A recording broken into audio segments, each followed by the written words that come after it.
What's happening, everybody? James Hancock here. I am back for part 5. Yeah, I think it's part 5 of my Dark Souls walkthrough as a sorcerer. This one's going to get a little weird because for the first time I figured out as an editor how to fast forward. And this is, actually, quick interruption. This is me just playing dress up. For most gamers, whether they want to admit it or not, playing dress up is part of the fun, and you're always trying to find like the perfect look that also gives you the right abilities. I do not have a lot of variety yet to choose from in terms of my sorcerer gear, so I was just trying a couple different combinations and seeing if I could make it work, but I realized that just wasn't going to work. So just for the sake of variety, not for advantage, here you see me switching back to the original gear of sorcerer hat and sorcerer gauntlets and all that stuff. It's not better, but it's just, I wanted to change. So anyway, that aside, you can see me here fast forwarding. As I was saying, I'm learning how to edit as I do this, and I finally figured out how to fast forward. And there's no reason for y'all to watch me do stuff that you've seen me do a million times if there's nothing to be learned from it. So I'm back to normal speed now because you're going to see me practicing my parries. Parries are an absolutely essential part of every Dark Souls game, and if you don't know how to parry or you avoid parrying, you're not a real player. And basically, there are some shields and daggers that are better for it, but you wait till the last second, you pop it, and then you just crush them. And it's a beautiful, beautiful thing when it works, but when you fuck it up, you get hit. And the only way you get good at it, like anything, you just got to practice, practice, practice. And when you've got a couple people on you, that's probably not the best time to be practicing, but these guys are slow and relatively weak, and they're a great mob to build up your confidence practicing your technique on. Hang on one second, I could have a quick sip of water. My throat is dry. I recorded a podcast earlier today for Wrong Reel about the show Stranger Things on Netflix. Very, very cool show. So if you like podcasts and you like Stranger Things, be sure to go on iTunes and check out that episode. But yeah, after recording and then editing and promoting, I'm a little bit tired, but I was determined to get this video finished today. Here I am, still determined to do some more parry practice, but just wanted to clear out some of the bad guys first in order to have a little more room to maneuver with. Or maybe I'm just giving up. Yeah, this might be me just giving up and saying, fuck it, I'm ready to just move past these bastards and start the next part of the game. What I am doing here, you might have heard me in a previous video mention how I was going to be going after the Capra Demon soon and open up the shortcut to him.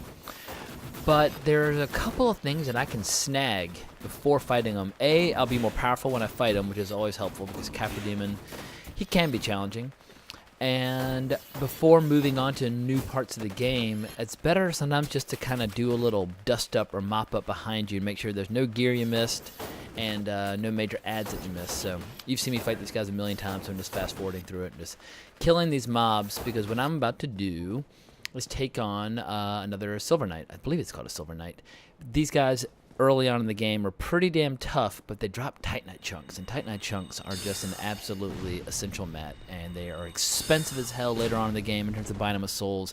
So any chance you get to just buy one outright, I highly, highly recommend you don't pass it up. So anyway, with the Sorcerer, these guys aren't that bad. I just keep wrecking his face, and he never even gets within arm's reach. But if I tried to melee him, he could probably 2-shot me or 3-shot me maybe, so just it wouldn't work out to my advantage. So stepping back and blasting him. Even better for killing this dude is I get one of the earliest rings of the game. Now this is not a ring that I think I've ever actually used, the Blue Tearstone Ring. I'm going to put it on, but what it does basically is when your HP is low, it jacks up your defense. But usually when your HP is really, really low, the next hit is going to kill you no matter what, and so having a few percentage points shaved off the damage probably isn't enough to save you. So it's not the most useful ring. I mean, maybe it has saved me and I wasn't aware of it. However, what I'm about to do is unlock something that's going to give me a way better ring than I'm going to use for the time being. So yeah, the Blue Tearstone Ring is not meant to last. Down here is the fabled Havel. Havel is one of the all-time great Dark Souls creations because his armor is like the ultimate badass tank armor. If you just want to be a big old slow-moving dude who's impenetrable and impervious to harm and looks pretty badass and doesn't mind carrying a whole hell of a lot of weight, Havel's armor, it will be familiar to you because it's in all 3 Dark Souls games. But in this game, you don't get his armor till way later. You get it in Anor Londo. But when you fight him, as I'm doing right here, you can get his ring, and his ring allows you to carry a ton of shit. It really jacks up your ability to carry gear, so you can wear dramatically heavier gear and still move quick as lightning. So ordinarily you would find him coming from the opposite way, but because I have the master key, I was able to unlock that door to him. So I'm just letting him chase me up here. Havel has a glitch where he doesn't like getting past this room I'm in right now. He will run through it occasionally and come through and smash your face, but in general he will retreat and start going back to where he came from. Your goal is to hit him enough times or frequently enough to keep him interested, but not enough where he can kill you, because he basically, at this point, because I have so little armor on, about 90% of my health will go away if he whacks me. And so if he hits me 2 times in a row, I'm totally fucked. Now, the real way you fight him is by circling him and backstabbing him. If you are just insanely good at the game and just a true pro player, I think he can be parried. But if you're going to stand in front of Havel and let him swing at you and try to parry him, let's just say this is probably going to happen. As you can see, he did a double shot, and I'm done. So that's what happens when you take on Havel. So, yeah, it's going to take me a few times to get him down, but it is totally worth it. This ring is so powerful this early on in the game, so it's well worth it. So I'm just going to speed up the game, run down, taunt him, and bring him back up to that spot. I'm going to zap him a few times, get his attention. My spells aren't doing a whole hell of a lot of damage to him because he's wearing Havel's armor set, which is fucking awesome. Also, my intelligence isn't super high yet. So I'm fast-forwarding through most of the fight. You've already seen it. I zap, I retreat, I zap, I retreat. When he gets too close, I roll back. And I'm just trying to whittle him down. And this one I'm actually doing pretty well. I'm knocking his health down lower and lower and lower. But now when you see the camera or the image return to normal speed, you know I'm about to fuck up. So watch this. So I'm hitting him. He's so close to being dead. And this is usually in Dark Souls when every player makes a really, really stupid mistake. The guy's almost dead. You get cocky. And so now I'm panicking. So I'm backing up. And I'm really panicked now, so I roll again, and I roll off the side of the stairs. I should have died there. I should have died to gravity. But I land in this really, really weird place, which you can roll off and land on, but it's totally inaccessible. You can't leave it. You don't die, so I'm not going to lose my souls. But I'm stuck here. There's nowhere to go. And it's just this weird little spot in the Undead Burg that they designed. And if you don't have Homeward Bones, you're totally fucked. You're just going to walk off. But luckily I do have a few Homeward Bones, so I have to blast my way back to the bonfire. What sucks is that now I got to kill all the trash again, and Havel gets all of his health back. But it's just, anyway, at least I didn't die, but it's just yet another humiliating defeat for your poor, humble narrator who's just trying to show you where to find a really, really cool ring early on, and it's just paying the price. So that's me teleporting ahead. I just skipped all the bullshit. It was just me killing trash. Now I'm fast-forwarding, running back down. 3rd time's a charm. I'm taunting him, I'm blasting him, and now I'm ready to do battle with the Great Havel. Going back to the same spot, hoping desperately that I will beat him this time so I can stop humiliating myself. But yeah, you'll see some people who play the game where they'll like level up to like 500, just something insane, where they can basically jack up all their ability scores pretty damn high, so they can dress like Havel but still like have high speed and like cast spells and do all this crazy shit. In general, if you're wearing Havel's gear, it's because you just want to be a pure tank. And that weapon he wields, that club, I don't know if it's the Dragon's Tooth or what it is, but yeah, his gear, I can't remember where you find it in Dark Souls 3, but in Dark Souls 2, you find it about 2/3 of the way through the game. Usually you find his gear about halfway or 2/3 of the way through the game. All right, now I'm slowing things down because I want you to see when I finally fucking finish his ass off. I'm switching to my heavy soul arrows, which are a little slower, but see that one hit him for 122. He is done. Thank God. Fucking Havel's down. So I'm picking up his ring. Like I said, his ring makes you able to carry way more stuff. The only thing is, don't get hooked on it, because some people will put it on and they'll get used to having that increased equipment load and they kind of start taking it for granted. but you're not going to want to use it the whole game. You're going to want to use rings that like jack up your damage or do something really, really useful. In the case of my character, I'm going to use a ring that really jacks up my sorcery damage. So you just got to always bear in mind it's a temporary fix for wearing a lot more gear, but this early in the game, it's nice to have a little advantage, and I clearly have forgotten that I put on the ring because I have not changed my armor yet. So now I'm running back to do yet another thing that you can get once Havel's down. It opens up basically a path between two areas that is kind of dangerous if you explore the path too much, but it's going to lead me to another Silver Knight so I can get another chunk. It's going to lead me to another bonfire, and it's going to lead me to a really, really impossible part of the game this early on that I have no intention of clearing, but it will give me access to a cool gear set as well as one of the most powerful rings in the game. So I'm just going to roll the dice and go for it. And I'm going to mess it up a few times, but here I am just collecting my thoughts before making the plunge. So Darkroot Basin is it's an area I will be exploring pretty soon, but this part of Darkroot Basin has this giant Hydra boss, and the Hydra boss is a ton of fun to fight. But I'm not quite powerful enough to take them on quite yet. I mean, I guess if I were a really good player, I could. But these little guys are a pain in the butt. But there you can see the Hydra boss way off in the distance. All of his heads just blasted at me.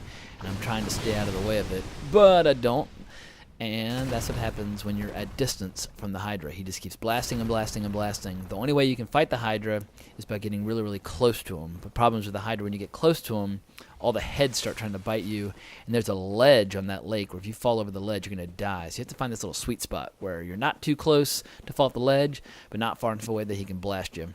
I'm just running uphill right now trying to get these crystal dudes to stop following me, but I'm also running over here to grab the longbow. So yeah, if you don't want to buy the longbow, but you want the longbow, there it is. It's also got the leather armor set, which is pretty cool looking. Sometimes I wear the leather armor set just because I like the way it looks, which, 99 times out of 100 when I'm playing these games, I'm wearing gear that I think looks cool, and for special bosses or for special encounters. And this guy almost whacked me somehow by some miracle. But I realized I had the Havel ring on, so it's like, why not put on the full Crimson set? Because now that I got Havel's ring on, I can wear the full Crimson set and not have my movement impaired.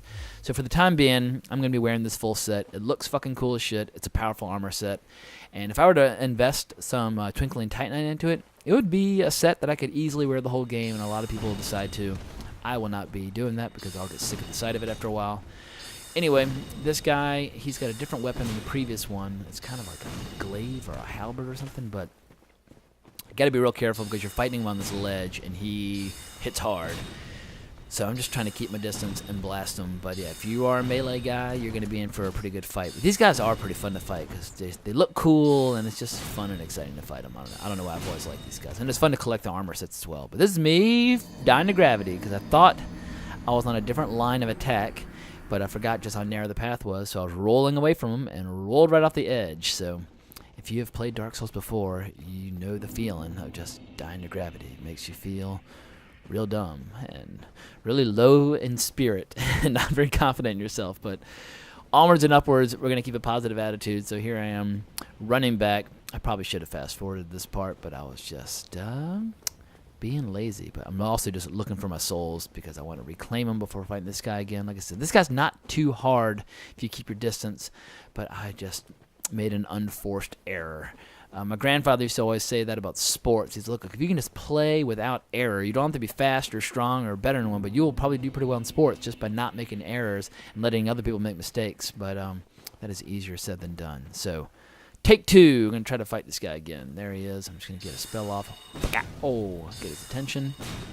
Yeah, I really need to put some points into intelligence because these soul arrows are just not doing the trick. Granted, I'm skipping ahead in some places to fight certain guys that are going to give me access to gear, so I can't expect my spells to do so much damage. But that one did 63 because his shield was down. He was running toward me with his shield down. So yeah, if his shield's up, you're not going to do much. But yeah, he's actually surprisingly not doing that much damage. I almost rolled off there again like a complete moron. But yeah, unprotected attacks, they're doing 63, which is pretty good. I had a little panic attack there. That little hill, I thought I was falling again. These guys also aren't super smart when on different levels. There are a lot of creatures in the game. They get confused by different levels, and they'll kind of run back and forth. Especially the very last boss of the game, he gets super confused by a tiny little hill in the middle of the room, and if you use that tiny little hill to your advantage, you basically don't have to fight the last boss, or at least you don't have to fight him with any real skill. You just kind of keep circling around this little hill, and you can take his ass out. It's kind of cheap, but it's the end of the game. But Blue Titanite Chunk, that's going to be huge. I need the... Basically, Dark Souls 1 is different from Dark Souls 2 and 3 in terms of how you upgrade your gear, because you need different types of mats depending upon what path you take your weapon. And the Blue Titanite Chunk is for magic, so it's a huge one. It might also be... Is it for enchantment? And like the buffs you put on your weapon, enchantment is different than magic. And I can't remember the difference between the two right now, but I'm pretty sure enchantment is the one that scales with your intelligence. So anyway, Blue Titanite Chunk, that is a cool map. But even better is that shield I just got. That shield, the reason I raised my strength to 10 earlier in the game was so that I could carry this. There are a couple different designs of these crescent shields, and they all have different buffs. Some are better versus fire, some are better versus magic, and you want to collect all of them. But there's like the Dragon Crest shield, and just there's a couple different ones. They're all worth having. They look cool as shit. I probably will not raise my strength again the rest of this playthrough and just use those shields. Here I am going down into an area that's way too hard for me at this point. But like I said, there's a really beautiful armor set down there, as well as one of the most powerful rings in the game. So I'm going to go snag it.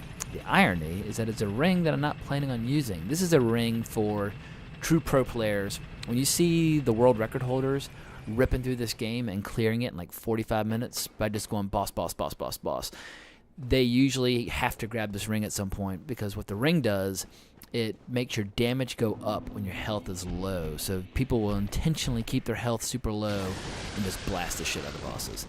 And these drakes, they bite, they claw, they jump, they breathe lightning bolts. They're awful. But anyway, here's the armor set, the brigand set, and the spider shield, which is amazing. But what screws me up is I don't press OK, and so it keeps obscuring my vision. So I got lost in just all that lightning breath, and they kicked me.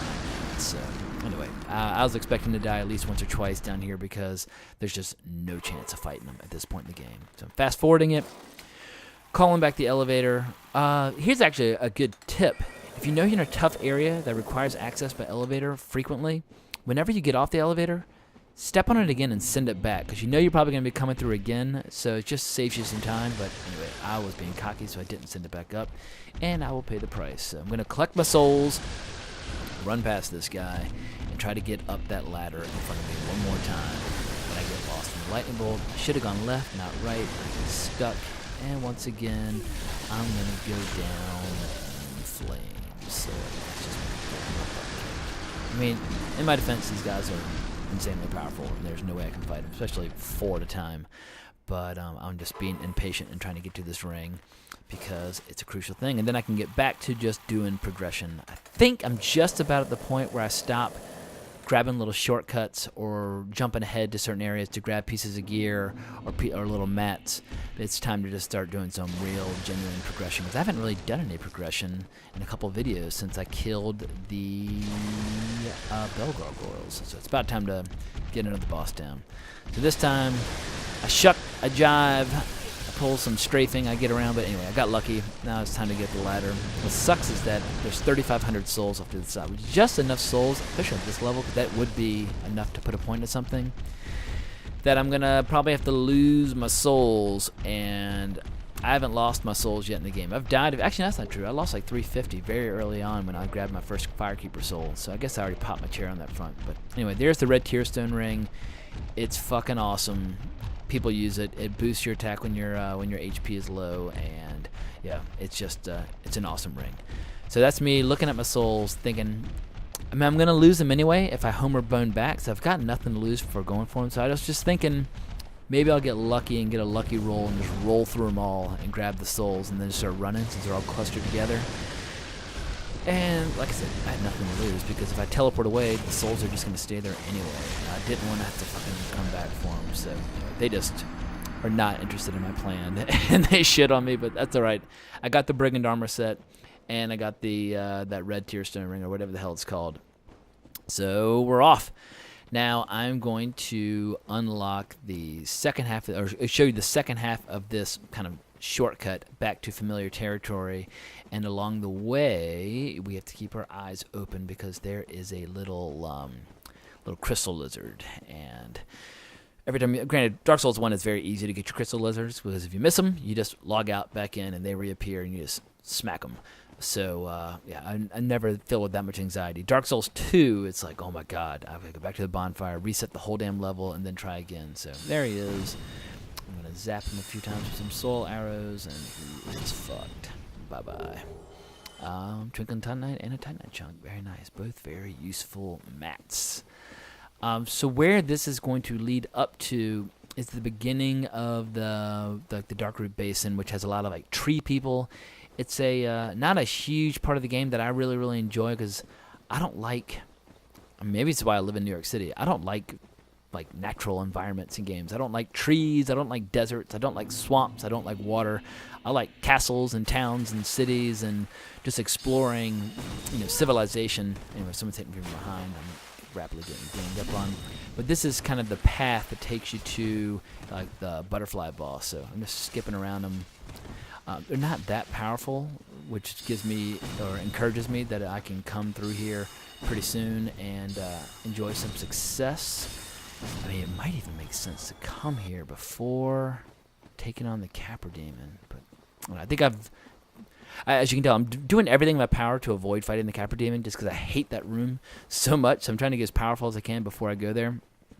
But it might be time to stop, putting off the inevitable, sucking up. Now, you should recognize this room. This is where I fought that guy who was missing the leg and throwing lightning bolts. It's from the other angle, but I'm going to show you where I hid before just to have a frame of reference. So as you can see, this game is just brilliant in terms of connecting all the different zones and giving you different routes. There's the blacksmith.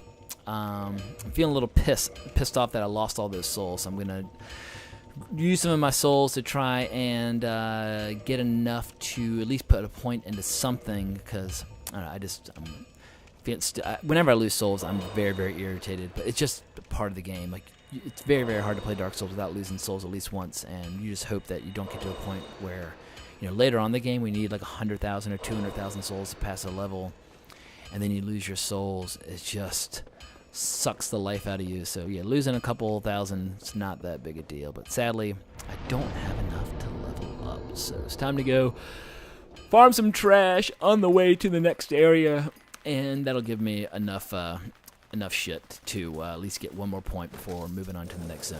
So I'm gonna fast forward through all this because this is all stuff you've seen before. This is a shortcut you've seen before. I'm running back through the main hub, back through the Undead Burg, and then I'm going to be in the perfect position to begin the next part where I'm going to take on the minions before the Capra Demon, and then open up the shortcut so that I can get back to him. This is something I should have already done, but I've just been putting it off because I'm a coward. So yeah, you've seen all this, and I just run past these guys, and I reset. I'm going to put a point into intelligence so I have a little bit more damage when I fight the Capra Demon. I probably should be powerful enough to take him on at this point. It's more technique and skill for beating him than power. Just power will just give me a little bit more confidence. So I hope you enjoyed this video. Please subscribe and like and leave me a comment and all that good stuff. And give me a shout on Twitter at Colbrax. And I'll be back at you tomorrow because my new device arrives for recording. So onwards and upwards.